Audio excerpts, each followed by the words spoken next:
Commander Krell drifted slightly on the bridge of the flagship, the Vigilance. His exoskeleton shifted, compensating for the high, stressful gravity of the human planet below. He found the environment tiresome, even through the ship's artificial gravity buffers. The entire system felt wrong, too heavy, too volatile. Back on Xylos, their gravity was a pleasant chi. Their air was temperate, and their geology had been still for millennia.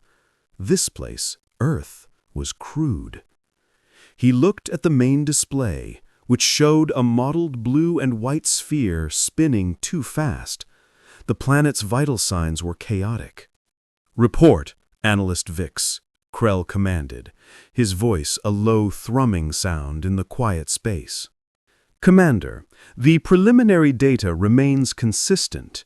The atmosphere is dangerously rich in free oxygen, approximately 20%.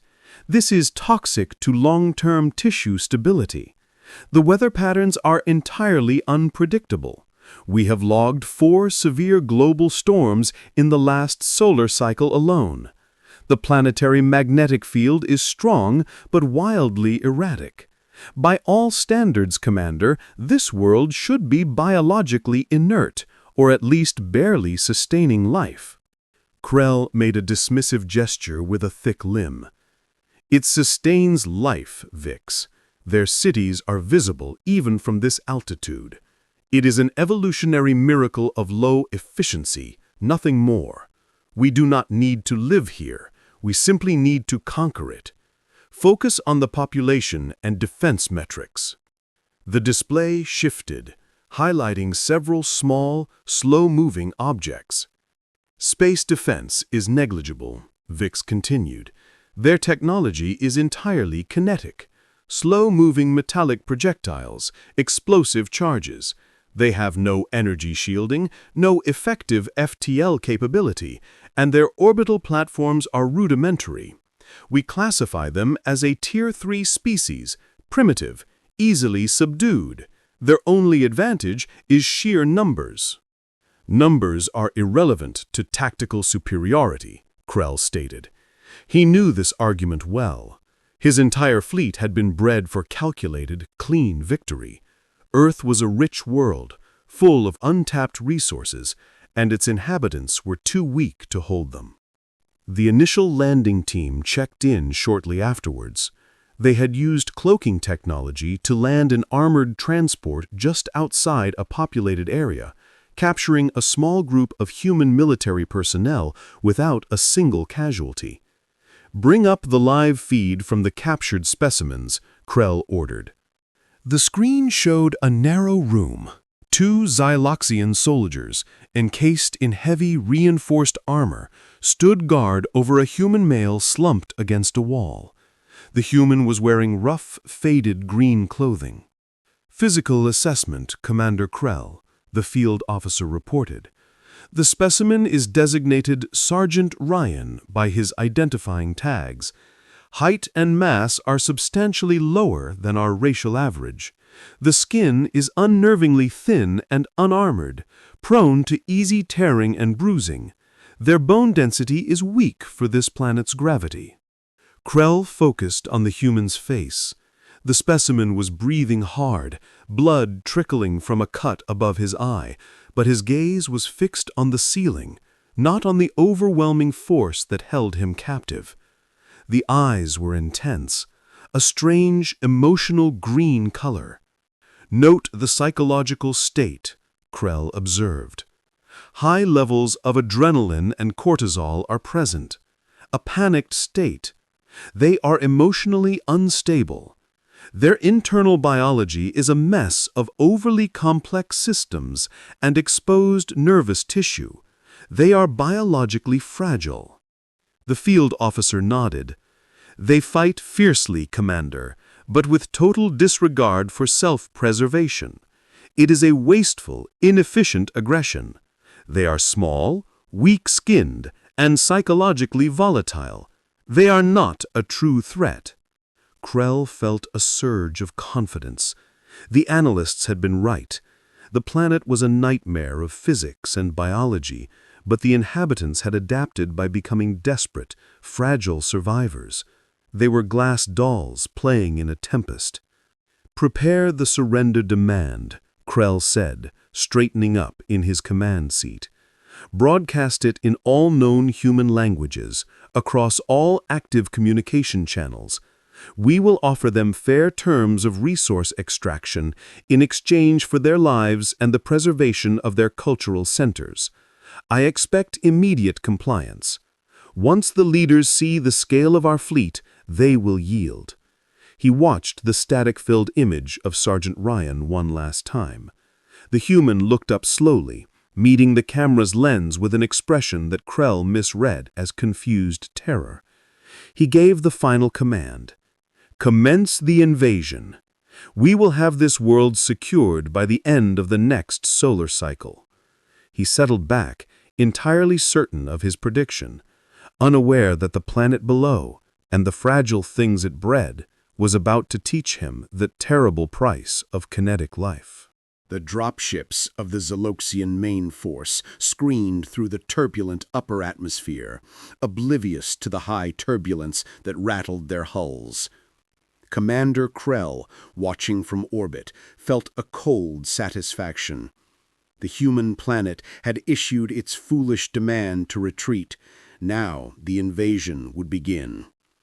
The landing zone was a sprawling human city they called New York.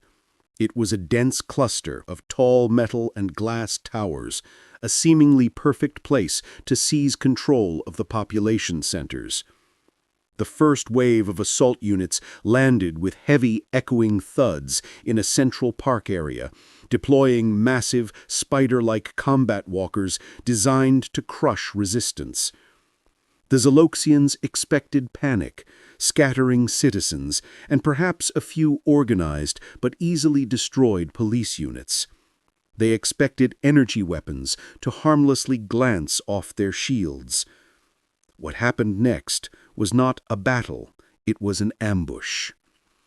Captain Olivia and her unit did not wait for the aliens to organize. They were already positioned in the nearby buildings, quiet as stones. When the massive alien combat walkers began to move, Olivia gave a single calm order. "Kinetic fire on my mark. Don't stop until the target stops." The sound was instantly overwhelming. It was not the silent burn of plasma or the hiss of laser fire that the Zoloxians were used to. It was a roar of countless rapid-fire guns, a brutal, simple storm of heavy, dense metal raining down on the invaders. The Zoloxian armor plating was designed to handle high-energy impacts. Plasma fire was diffused, lasers were scattered. But this primitive human weapon, this bullet, was optimized for a single, shocking purpose: kinetic trauma. The fast-moving pieces of shaped lead and tungsten hit the armor not with heat, but with pure, simple force.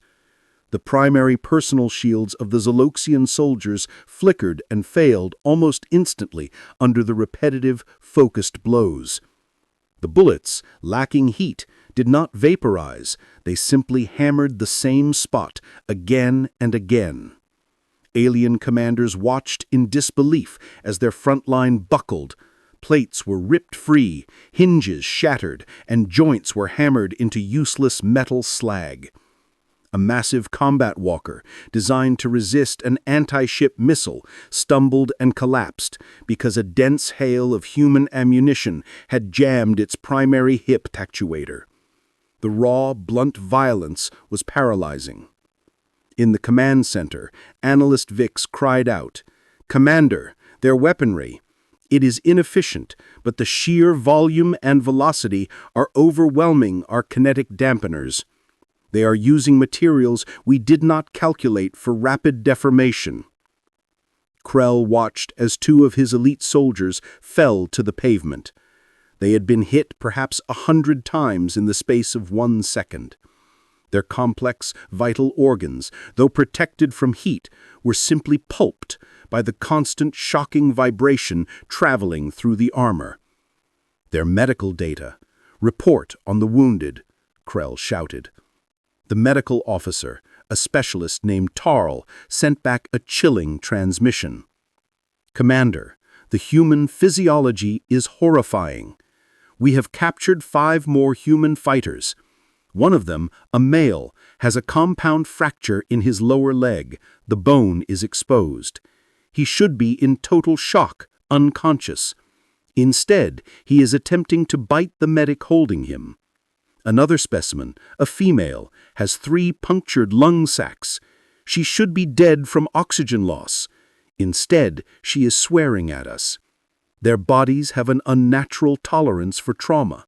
They do not shut down when damaged. They continue to function. Krell felt a knot of true fear form in his core. They were not fighting soldiers. They were fighting a disease of persistence. The human resistance was not organized for victory. It was organized for attrition, for maximum pain. Every shot, every fall, every injury that should end the fight for a civilized species only seemed to fuel a manic, dangerous energy in the human combatants. Olivia's unit, now reinforced by local militia, was advancing, not retreating. They moved through the wreckage with a chilling ease. They stepped over their own dead without pause, their faces smeared with dirt and determination. They were adapted to fight and die in this high-gravity, brutal environment. The city is a trap, Krell finally said, his voice quiet. He looked at the casualty reports. 40% of the first wave destroyed. This is a losing proposition. We cannot win a war of raw physical damage.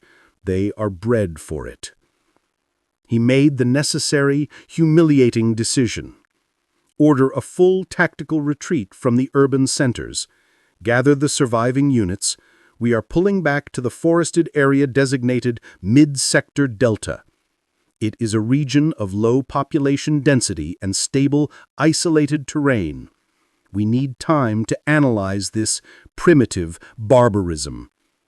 As the surviving Zaloxian ships rose heavily into the high atmosphere, trailing smoke and humiliation, Captain Olivia watched them go. She leaned against a wrecked police car, reloading her rifle with steady hands. The air was thick with the smell of burned powder and ozone. See, boys?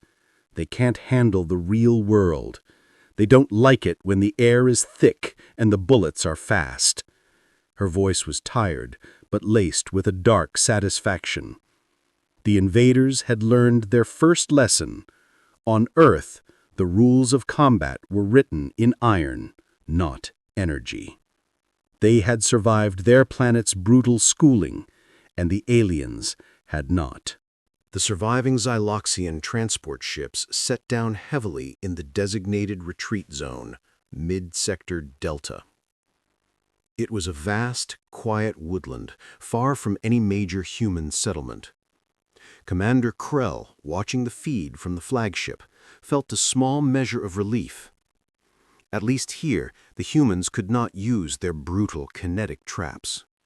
They could rest, repair, and plan a new energy-based counterattack. On the ground, the remaining soldiers were slow to leave the ships. They were built for the lighter gravity of Xylos, and the constant heavy pull of Earth was now an enemy in itself. Every step felt like walking through thick mud. Their joints ached. Their internal stabilizers, which had worked hard during the fight, were now failing due to simple exhaustion. An easy job had become a constant, tiring physical labor. "Set up the perimeter shields," ordered Field Commander Tour. He looked around the forest. It was too dense, too green, and the air smelled sharp, almost metallic because of the high oxygen. "We need to stabilize the core temperature for the medical bay. This night cycle is approaching fast." Tor felt his own limbs dragging. He was designed for long-term strategic calculation, not heavy lifting in crushing gravity. Suddenly, the sky went dark. It was not the gentle transition to night they knew. It was a sudden, black cloud rushing over the trees. Within moments, the calm forest air turned into a roaring wind. Then, the attack began. It was not humans. It was the planet's weather. The sky opened up, dropping massive chunks of frozen water, hailstones that struck the alien equipment with surprising force. The Xyloxian emergency shields were strong against plasma, but they were not built for constant physical impact. The hailstones hammered the shields, creating a deafening noise and causing countless micro-failures in the energy matrix. A bolt of lightning, a fierce strike of raw electric power, hit a nearby communication relay tower. The relay exploded, sending out a shower of sparks and smoke. All long-range communication was instantly cut off. As the hail turned to freezing rain, the temperature dropped too quickly. The Xyloxian ships and equipment were built with materials that handled stable, warm temperatures. The rapid cooling caused the metal to shrink too fast. Tiny, invisible cracks, microfractures, started forming in the hulls of the dropships. The vehicles which had survived the human gunfire were now being destroyed by Earth's simple weather. In the orbital command ship, Krell was frantic. "Vix, what is happening down there? They are reporting catastrophic shield failure due to localized weather event. A storm?" Analyst Vix ran the atmospheric models again. "Commander, this is normal behavior for this planet. The temperature can swing wildly in a short period. The weather is not a weapon. It is simply the planet's natural state. It is too dynamic for our systems." Before Krell could process this, another, more disturbing report came in. A scouting team had been ambushed, not by humans, but by something else. "Report. What destroyed the scout?" Commander Krell demanded. "A biological entity, Commander. A large local carnivore. The report describes it as a four-legged, heavy creature with claws and teeth optimized for tearing. It attacked the armored scouts without fear. It did not try to hide. It simply charged the Xyloxian patrol and was only stopped when the last living scout managed to fire a high-power plasma weapon directly into its skull. The sheer mass and speed of the thing were overwhelming." Krell looked at the image of the dead creature. It was huge, covered in dark fur, and looked terribly, brutally powerful. It was just an animal, yet it fought with the same mindless ferocity as the human soldiers. Then came the final, silent wave of attack. Diseases. The high oxygen atmosphere and the rich soil were filled with invisible, tiny life. Bacteria and viruses that had never existed on Xylos entered the bodies of the tired, stressed Xyloxian soldiers. The invaders' immune systems, which were used to a sterile, controlled environment, simply collapsed. Within hours, the medical bay was full of sick soldiers suffering from rapid fever and nausea. Specialist Tarl sent a grim report. "The invaders are losing the war against simple microbes, Commander. The air itself is a poison, full of biological enemies we cannot see. This place is not a battlefield, it is an infection." Tor stood in the pouring, freezing rain among the ruined equipment, watching his soldiers move with painful slowness under the planet's heavy hand. He saw the truth. They had come to fight a weak enemy, but they had landed in a meat grinder. The high gravity, the crazy weather, the terrifying animals, and the unseen sickness in the air, all of it was working together. Earth was not just populated by fighters. Earth itself was fighting them. Field Commander Tor's camp in the forest was a scene of defeat. The rain had stopped, but the ground was thick, sucking mud. Half the remaining soldiers were confined to the damaged medical bay, weak with unseen sickness. The heavy gravity felt like a physical weight crushing their spirits. They were designed to calculate, to command, but here they were only tired, sick animals in the mud. "We need security rotations increased," Tor told his second-in-command, his voice raspy from the high oxygen air. "The forest is too dark. The local life is too loud." The sounds of the earth forest were a torture to the Xyloxians. The constant buzzing of insects, the sudden cries of night birds, the rustling leaves that always sounded like footsteps. It was chaos. Their own homeworld had silent, filtered ecosystems. This place was alive and constantly whispering. The humans, meanwhile, were closing in. Leo, a former National Park scout, moved through the trees with his small team like water flowing over stones. They wore simple, dark clothing and used no lights, trusting their eyes, which were perfectly suited for this planet's low light levels. The high gravity that crippled the aliens was just normal to Leo. The dense air was just breath. The wet mud was just the ground. "They are scared and sick," Leo whispered into his simple comm unit. "They are staying close to their big ships. They hate the dark. We won't fight them. We'll teach them what fear is." The tactical strikes were small and precise, aimed not at destroying the aliens, but at breaking their will. First, they disabled the camp's perimeter lighting, using simple bows and arrows tipped with specialized metal points. The Xyloxian technology had no defense against a silent, wooden shaft moving at high speed. The camp was plunged into total darkness, broken only by the flickering emergency lights on the medical ship. Next, the attacks began on the supply crates.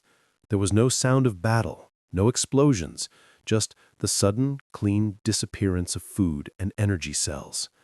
The Xyloxians would find a locked crate opened and empty, with only a small, confusing message carved into the wood nearby, a simple sketch of a skull and crossbones. In orbit, Commander Krell was losing control of his temper. "Tor, report why the supply manifest shows 20% missing in the last hour. Are your own soldiers looting?" Tor's voice crackled over the emergency relay. "Commander, we do not know. There are no thermal signatures, no energy signatures. They move too fast and too low to the ground. They are not using advanced technology. They are simply disappearing things. And they leave these strange markings. It is psychological warfare."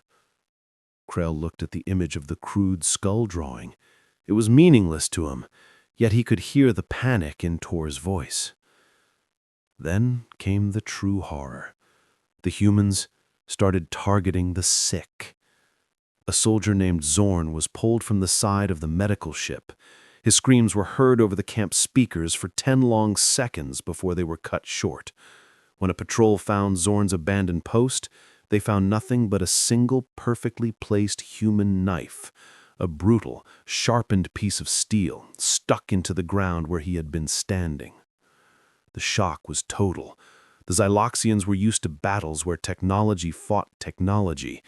They were not used to being stalked by silent, fast shadows that hunted them one by one. The soldiers started seeing things in the dark. Every sound was a human approaching.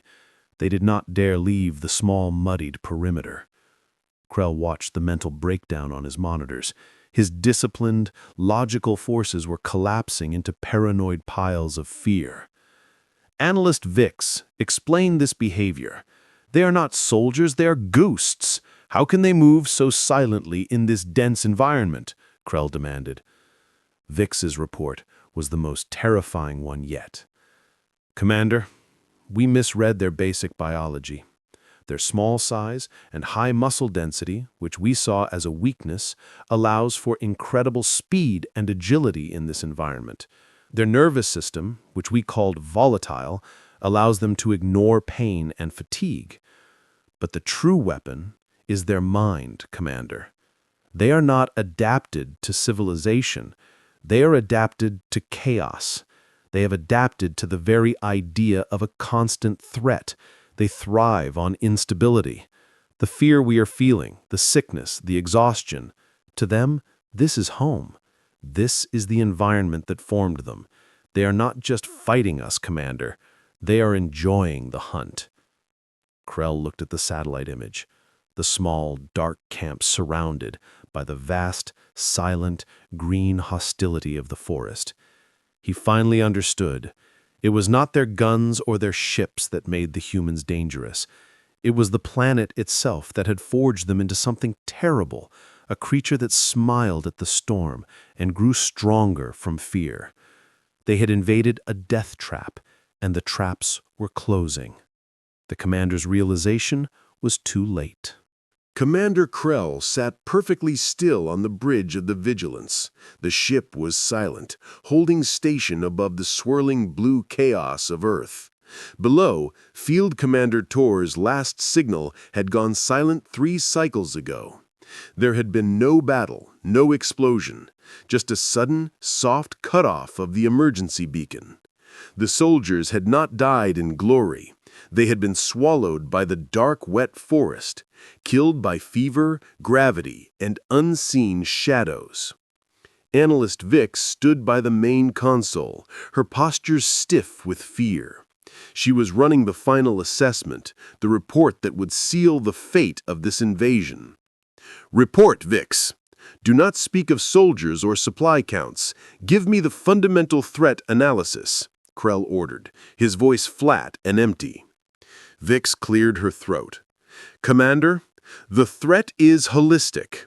We designed our species for stability, high intelligence, and complex energy warfare. The humans, they were designed for constant, brutal change. Every factor we saw as a weakness is, in fact, a weapon. Their biology is too reactive, their psychology too aggressive. They thrive in pain." She brought up a terrifying new model on the screen.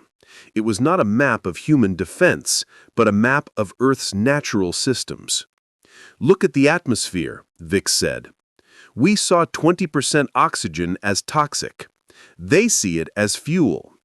It gives them the energy needed for their impossible endurance, their speed, and their ability to stay conscious through massive trauma. It feeds their destructive aggression." Next, she highlighted the planet's magnetic fields and geological instability. The tectonic plates are constantly moving, causing quakes and volcanoes. The magnetic field is a mess of shifting energy. We found this chaotic. They find it normal. They are adapted to instability. When we brought order, they brought chaos, and chaos is their native element. Krell stared at the screen, where the image of the Earth now looked less like a blue marble and more like a furious, scarred beast. "We saw the gravity as a drain," Vix concluded sadly. "But the high gravity has simply forced their muscles and bones to be denser, stronger, and faster than ours. When we move, we tire. When they move, they hunt. They are adapted to fight a war where the planet is the primary weapon." The final piece of information came from the edge of the system. An automated defense satellite, one of the smaller ships that had been hiding with the main fleet, had been hit. It was not destroyed, but severely damaged. "The attack was from a single fast-moving projectile, Commander. Primitive kinetic weapon, launched from the surface. It bypassed our detection completely by using a basic gravitational slingshot effect.